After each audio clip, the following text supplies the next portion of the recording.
आघात केवल जनक कष्ट दिए, जनक बदलाई दिए। जीवन रे न कहवा शिख, समस्त को खुशी करवा लगी सबु कथार येस येस करवा, ताहले लोक माने फायदा नेबा आरंभ करदेबे। काहाकू भी छोट भाविबा उचित नुहे, कारण 5 टंकार कलम कोटी कोटी टंकार चेक लिखि थाए। रक्त ठारू बहुत दामी अटे लुह, कहीं ना समय पड़िले रक्त किणी हुए, किंतु लुह नुहे।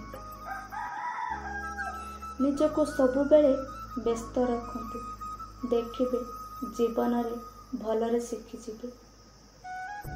मनुष्यर प्रतिटी कार्य द्वारा ही निजर चिंताधारा को प्रतिफलित करे। जीवनर गति कुआड़े हेबो ताहा मुख्यतः आम निष्पत्ति बा स्वनिष्पत्ति उपरे निर्भर करे। आशा करछि आपण मानक भिडियोटी भल।